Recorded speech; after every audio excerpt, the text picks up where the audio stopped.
Good morning, dear students. Today we are going to start with the lessons Sangam Age and Age of Guptas. दो lesson क्यों? Because ICSE has reduced some syllabus, so according to that we have to manage. And due to the reduction of the syllabus, very small chapters have left. So we will compile two lessons together in this lesson in this week. So Sangam Age and the Age of Guptas we will do in this week.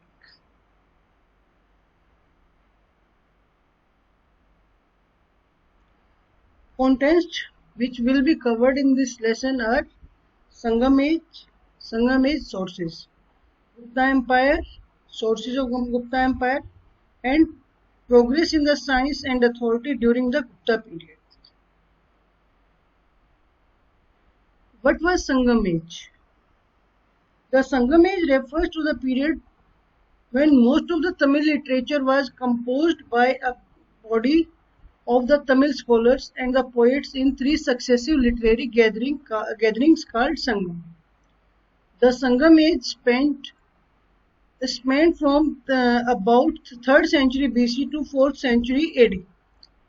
As highlighted above, the literature composed during this period was known as Sangam because literary works were compiled in assemblies of poets known as Sangam. Thus, these literary works are known as Sangam literature. It is believed that the literature compiled during the first Sangam has been lost. A large mass of literature was produced by poets during the second Sangam. All the works only Tolkappiyam written by Tolkappiyar has survived. Tolkappiyam is regarded as the oldest book of Tamil literature. Of the third Sangam period also, only few literary pieces have survived. Wars and relations among the three major South Indian kingdoms, the Pandya, the Cheras and the Cholas, are mentioned in the Sangam literature. Their wars and deeds are the major theme of the Sangam literature. According to this literature, the Cheras finally established their supremacy over the other two kingdoms. What are the sources related to Sangam literature? Sangam literature is the chief source of information about the Sangam age. Besides, many archaeological sources such as megalith and inscriptions also provide us with information about this period. Literary sources, Tirukural, poems, Tolkappiyam and epics. Archaeological sources, megaliths, hero stones, inscriptions. Literary source Sangam is the Tamil. Literary sources about the Sangam literature. Tamil is the oldest language of South India. It possesses a very rich literature. Tamil became a prominent language in the South because of the literary excellence of the Sangam literature. The word Sangam means assemblies. According to early traditions, three Sangams or assemblies of literary men were held at Madurai, the center of the great literary activities in Tamil country. It is generally accepted that these assemblies lasted for about 1st century BC to 6th century AD. Many poets, scholars and bards who gathered there produced a large volume of excellent Tamil poetry. These literary compositions were collected as and compiled into books called Sangam literature. Tirukural. Students, which notes I have given to you, these are in brief or details are very less in this study material. So I think you are having your books with you, so you can consult with your books also, so that there should be no problem during exams. Tirukural. What was Tirukural? Tirukural was the literary work of the third Sangam, constituted the most important part of the Sangam literature. And they are the main source of the information about the life and tradition of the Tamil people. Tirukural was written by Tiruvallur. It consists of the 330 couplets, organized into 133 chapters. These chapters are grouped into three sections, each dealing with a particular topic, namely Aram Dharam, Porul, Artha, Inbam, Kama. Dharma, calm, and obviously related to ethical codes which people were required to follow in their personal life. Arthapural deals with the business, ethics, and public affairs. The scholars viewed that this work as having the excellence and the features of the Sanskrit text Dharma Shastra, Arth Shastra, and Kam Shastra. Its teachings have been a source of eternal inspiration and guide to the Tamilian. It has been translated into many Indian and European languages. Epics and other works. The two famous epics of that period, Silappadikarama and Mekalai, are very famous. The first is regarded as the brightest gem of the early Tamil literature. It deals with the Kovalyan's love for his courtesan called Madhvi. The other epic, Manimekalai, deals with the adventure of the daughters born of the union of the Kovalan and Madhvi. These epics throw light on the social and economic life of Tamils up to the 6th century AD. Archaeological sources. Several archaeological remains such as punch-marked coins, pottery, shell, beads, urn, megaliths and inscription have been discovered which provide us the information of that period. Megaliths. The word megalith means large stones. Mega plus lith. The megaliths are found in all upland areas of the peninsula. Their concentration, however, seemed to be the eastern Andhra and Tamil Nadu. The megalith culture can be traced from 1000 BC to the early centuries of the Christian era. The megalith culture is mostly known for its burial. The upland portion of the peninsula were inhabited by people whose graves are called megalith because they were encircled by big pieces of stones. The megalith contained not only skeleton of people who were buried, iron tools, arrow, pottery and fragments of rice and other grains have been also found beside the skeletons of the person buried there. Hero stones. Hero stones were memorial stones which were erected on the burial ground of the people who died for the common cause of their village, country and the king. Many references of such hero stones have been in the Sangam literature. Sometimes hero stones were also erected along with inscription. These hero stones along with inscriptions are found either along or in the group, generally near an irrigation tank or lake outside the village. Inscription. Inscription form an important source of the Sangam age. One cave inscription which was deciphered in 1966 dating back to 2nd century BC deal with a record of gift of monastery by the Pandya king to a Jain monk. Many references of the Chera dynasty are found in the Tamil Brahmi inscription dating back to the 3rd century AD. Inscription written on the poetry have also been found from about 20 archaeological sites in Tamil Nadu. The Gupta Empire. The Gupta Empire ruled the country from 322 to 540 AD.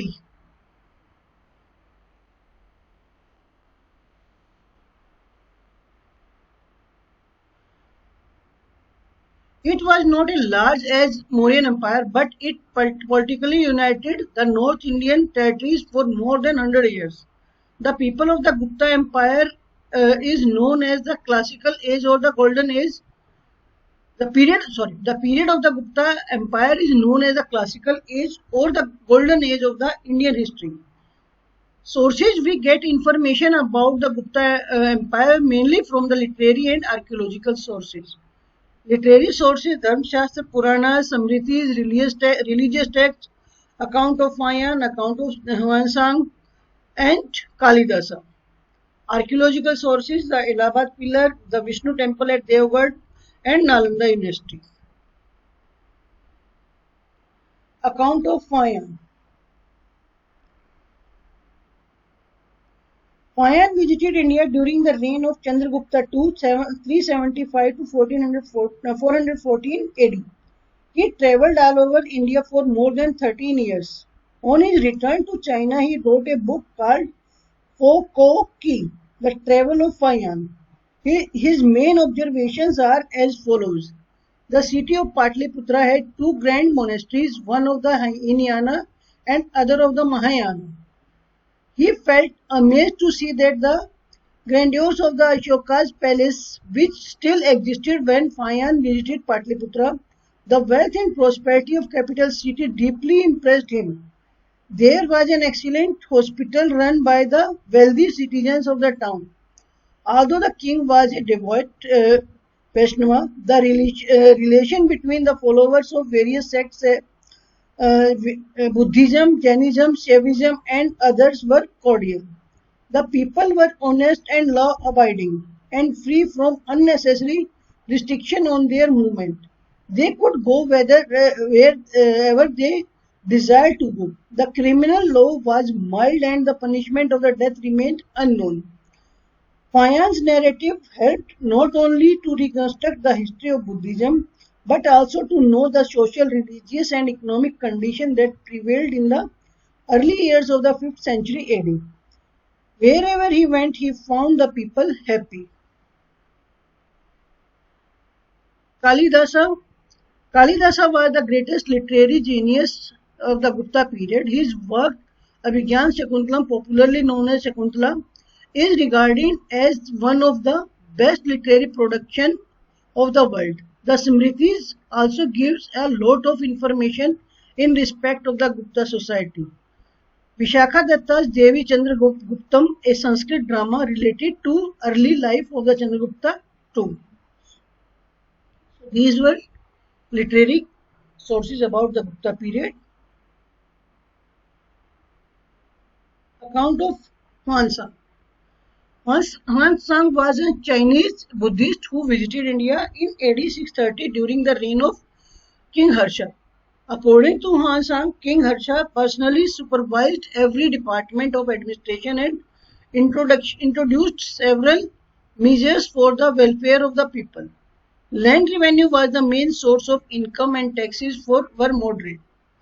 Huansang said that the caste system was very rigid. Apart from four main castes, several sub-castes also existed. The people followed simple habits and led a pure and just life. Women were free to move in society and there was no parda system. Child marriage was very common.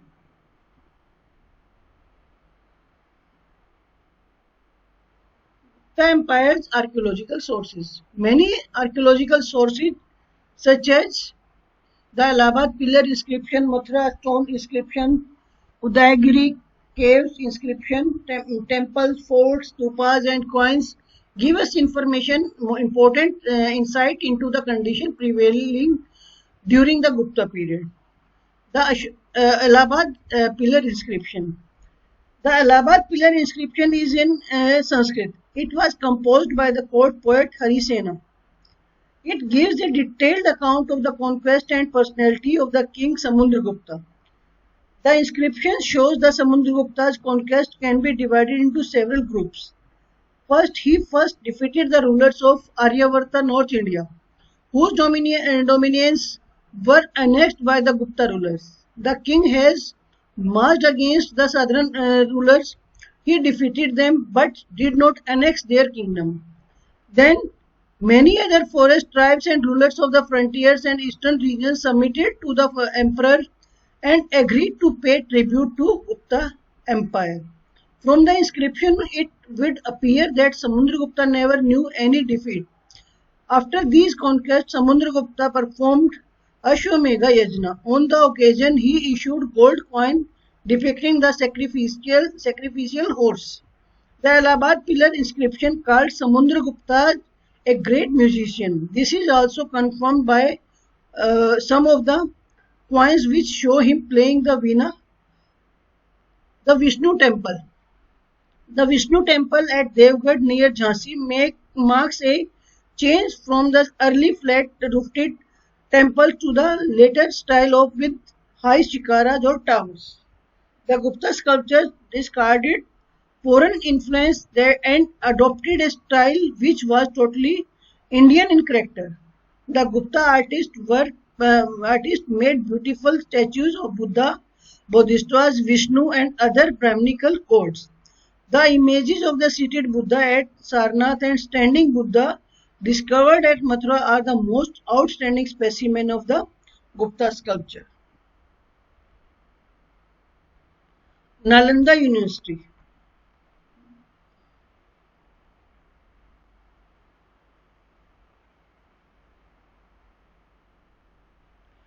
It was the most famous of the educational institution of the ancient India. Situated near Rajagriha in Bihar, it was founded during the reign of Kumargupta in the middle of the 5th century AD.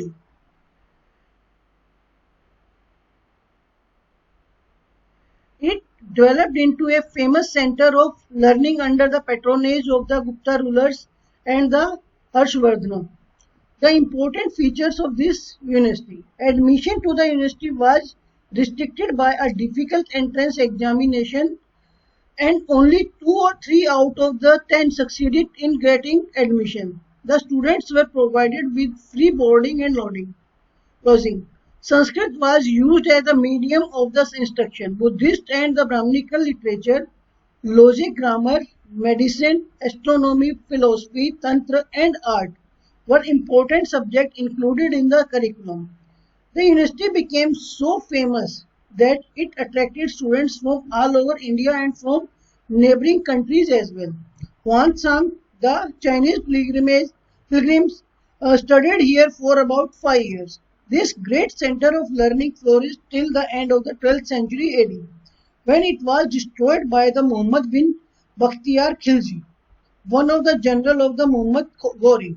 The ruins of the Nalanda University testify to its grandeur as recorded as by Huansang.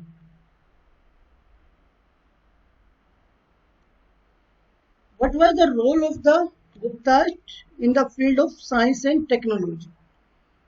During the Gupta period, the great progress was made in the field of scientific studies such as astronomy, mathematics, and medicine. Aryabhatta. He was a great astronomer and mathematician. He wrote famous works, the Aryabhatta or Surya Siddhanta. Aryabhatta deals with the arithmetic, geometry, algebra, and trigonometry. Aryabhatta worked out the exact value of pi, 3.1416, and discovered a formula to find the area of a triangle. In his famous work, Surya Siddhanta, he explained scientifically the causes of the solar and lunar eclipse. He was the first Indian astronomer to declare that the earth is the spherical in shape, and he proved that the earth revolves around the sun and rotates on its own axis. India's first satellite sent into space was named Aryabhatta after this great astronomer. Brahamira. He was another great scientist of the Gupta age. He flourished in the court of Chandragupta II. He wrote Brihat Samhita, which deals with the astronomy, mathematics, botany, and physical geography. He also wrote a famous book on different branches of the Jyotish Shastra. Brahmagupta. Brahmagupta wrote Brahma Suftic Siddhanta, in which he described the law of gravitation several centuries before Newton. Indian numerals from 1 to 9 were learned by the Arabs and then were spread to Europe. The Indian numerals are used throughout the world today. The concept and use of zero was invented in India, which later spread to other countries. The knowledge of medicine improved largely because of the efforts of Chark and Sushruta. They wrote famous scholars who worked on Ayurvedic medicines. Chark wrote the Chark Samhita, and Sushruta, a physician and specialist in the cosmetic surgery, wrote the Sushrut Samhita. Dhanvantri was a general physician. Metallurgy has reached an advanced stage during the Gupta period. The iron pillar at Mehroli near Qutub Minar shows the high level of metal casting skill of the Gupta artist. It was not rusted to date. The mining of gold and silver coins are other examples of the proficiency of the metal caster during that period. Thank you. Students, you can do short questions in book and structure question as well as which question I am giving to you. Those questions you will do in notebook. Thanks, Mita.